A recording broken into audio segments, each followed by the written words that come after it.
سلمہ بن اکوع رضی اللہ عنہ نے بیان کیا کہ غزوہ خیبر کے موقع پر حضرت علی رضی اللہ عنہ رسول اللہ صلی اللہ علیہ وسلم کے ساتھ نہیں آئے تھے۔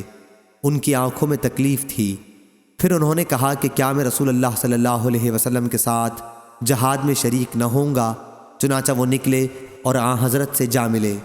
اس رات کی شام کو جس کی صبح کو خیبر فتح ہوا ہے، آن حضرت صلی اللہ علیہ وسلم نے فرمایا کہ میں اسلامی پرچم اس شخص کو دوں گا، یا آپ نے یہ فرمایا کہ کل اسلامی پرچم اس شخص کے ہاتھ میں ہوگا جسے اللہ اور اس کے رسول اپنا محبوب رکھتے ہیں، یا آپ نے یہ فرمایا کہ جو اللہ اور اس کے رسول سے محبت رکھتا ہے اور اللہ اس شخص کے ہاتھ پر فتح فرمائے گا۔